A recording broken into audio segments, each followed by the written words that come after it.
شمر ذی الجوشن اس خبیث مردود نے عمرو بن سعد سے کہا تم سپہ سالار ہو، جنگ کے شروع کرنے کی اجازت دے دو۔ اسی اثنا میں حر بن یزید جو 1000 کا لشکر لے کر سب سے پہلے امام حسین کے پاس آیا تھا، اس نے آ کر کے پوچھا اے لوگو، کیا تم صحیح میں حسین کے ساتھ جنگ کرنا چاہتے ہو؟ حقیقت میں تم لڑو گے امام حسین کے ساتھ؟ تو سبوں نے کہا ہم آئے اسی لیے ہیں کہ حسین کے ساتھ ہم وہ سلوک کریں گے کہ دنیا یاد رکھے گی۔ حضرت اس وقت حر بن یزید نے کہا اے لوگو، کیا تمہیں ڈر نہیں لگتا کہ حسین بن علی کے ساتھ لڑنے سے تمہاری آخرت خراب ہوگی، عاقبت برباد ہوگی؟ لوگوں نے اسے تانا مارنا شروع کیا کہ تو وفادار نہیں ہے، یزید کو ہم خط لکھ کر کے بھیج دیں گے، 1000 کا لشکر دے کر کے تجھے بھیجا گیا تھا حسین کو گرفتار کرنے کے لیے، تو اب بہکی باتیں کر رہا ہے۔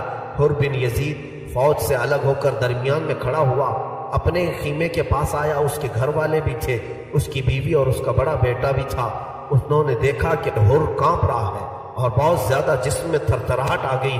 گھر والوں نے پوچھا حر یہ کیسی کپکپاہٹ ہے، کیسے کانپنا ہے؟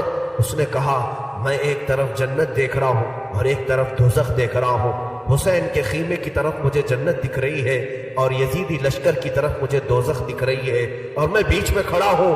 بتاؤ اے لوگوں میں کیا کر سکتا ہوں؟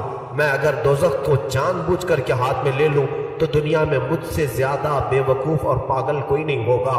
یہ سنتے ہی اس کی بیوی نے کہا اے حر، آپ کے دل میں جو بات ہے وہ عمل کر جاؤ، جو دل تمہارا چاہ رہا ہے اس پر عمل کر جاؤ۔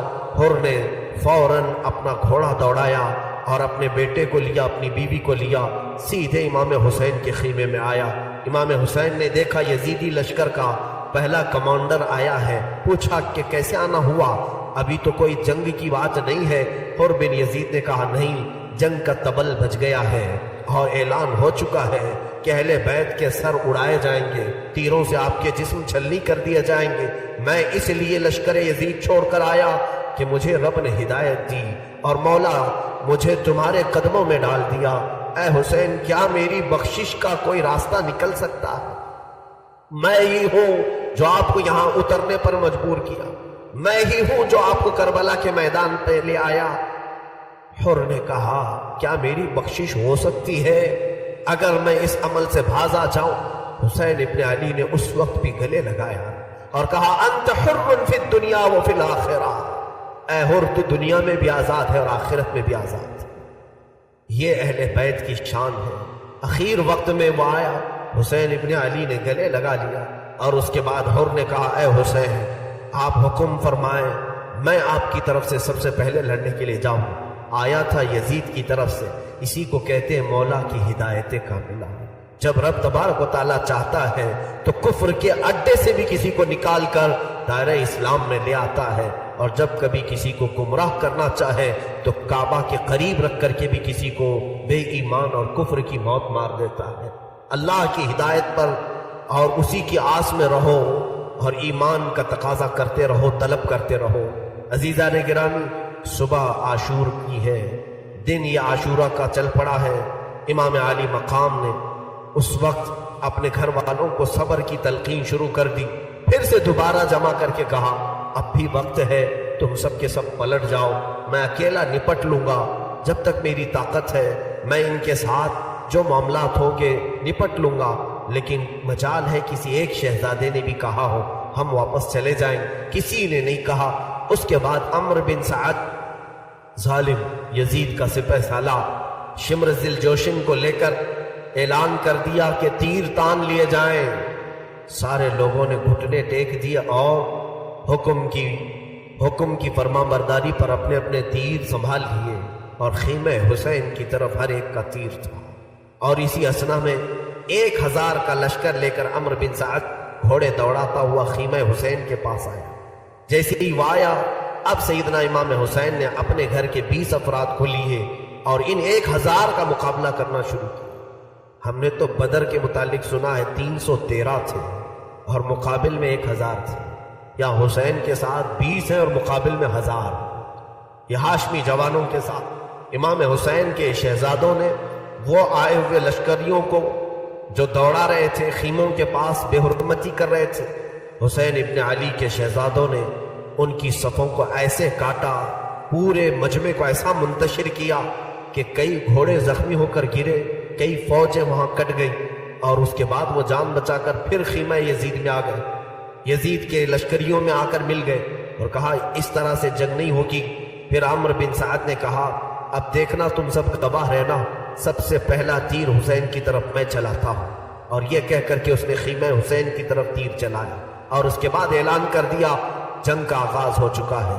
طبل بجائے گئے، باجے بجائے گئے اور سر پھونکے گئے، وہاں پر طبلے، بانسریاں اور یہ جو بجائے جا رہے تھے حسین کے ساتھ جنگ چھیڑنے کے اعلان میں بجائے جا رہے تھے۔ آج بھی لوگ بجاتے ہوئے نکلتے ہیں، شاید آج بھی لوگوں کے دل میں یہ ہوگا حسین کو بلا رہے ہوں گے کہ پھر سے جنگ شروع ہونے جا رہی ہے۔ طبلے بجائے گئے تھے یزید کی طرف، اور اس کے لشکریوں نے اعلان کے لیے ڈھول باجے بجا کر کے شروعات کی جنگ کی۔ امام حسین ابن علی رضی اللہ تعالیٰ عنہ اپنے خیمے میں بیٹھے تھے، حر بن یزید جو آئے امام علی مقام کی بیعت کی تھی اور وفاداری کا ثبوت دیا تھا، وہ اٹھے اور جانے لگے تو حر بن یزید کا بیٹا علی وہ کھڑا ہوا اور کہا کہ اے ابا جان، آپ کے ہوتے ہوئے، میرے ہوتے ہوئے آپ کیسے جائیں گے، مجھے اجازت دیں۔ تو سب سے پہلے حر بن یزید کا بیٹا میدان کربلا میں اترا۔ یہ امام علی مقام کے وہ نئے ساتھی ہیں جو اسی دن ملاقات کی ہے اور اسی دن نکل پڑے، اور اس جوان نے 2-3 لوگوں کو اپنی تلوار سے مارا، لیکن زیادہ دیر تک وہ نہیں مار سکا۔ اچانک اسی اثنا میں ظالموں نے اسے گھیر کر شہید کر دیا۔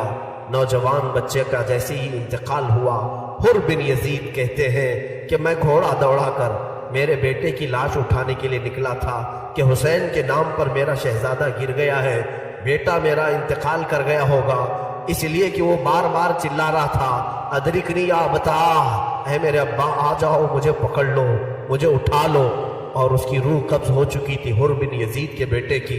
حر کہتے ہیں میں گھوڑا دوڑاتے ہوئے میرے جوان بچے کے تک پہنچنا چاہ رہا تھا، دیکھا وہاں پر مجھ سے پہلے حسین ابن علی پہنچے ہوئے ہیں، اور امام علی مقام اس جوان کو اٹھا رہے ہیں اور اٹھا کر کے خیمے کی طرف لا رہے تھے۔ حر بن یزید نے کہا آقا یہ غلام زادہ ہے، آپ اٹھا رہے ہیں۔ حسین ابن علی نے کہا کہ اے حر، تجھے معلوم نہیں دنیا کا دستور ہے کہ جوان بیٹوں کو باپ نہیں اٹھا پاتا، تو میں اٹھاؤں گا جب تک رہوں گا۔ لیکن کربلا نے وہ بھی منظر دیکھا جب حسین نے خود اپنے شہزادوں کی لاشیں اٹھائی، تب کوئی دوسرا اٹھانے والا تھا ہی نہیں۔ اے میرے عزیزو، امام علی مقام اس جوان بچے کی لاش کو خیمے تک لے آئے۔ حر بن یزید یہ امام علی مقام کی طرف سے نکلے اور اپنے بیٹے کی موت کا غم بھی لاحق تھا۔ یزید کے لشکریوں پر وہ شیر کی طرح بپھر گئے، جگہ جگہ سے ان کی صفوں کو کاٹتے رہے۔ عمرو بن سعد نے کہا کہ پکڑ لو حر بن یزید کو اور گرفتار کرو۔ لوگوں نے جب تیروں سے حملہ کیا اور پھر دیکھا کہ تیر کھا کر تقریباً 27 تیر حر بن یزید کے جسم پر لگے، لیکن وہ کسی تیر کا کوئی بھی نوٹس نہیں لیتے تھے، اور اس کے بعد ایسا ہوا کہ ان کے گھوڑے کو گرایا گیا اور لوگ ان کے جسم پر چڑھ گئے اور ان کا سر بھی جسم سے الگ کیا گیا۔ حر بن یزید کو وہاں پر شہادت ہوئی۔ رائٹ والی ویڈیو پر کلک کر کے اس کے آگے کا بیان ضرور سنیں، اور لیفٹ والی پلے لسٹ پر کلک کر کے پورا بیان شروع سے سنیں۔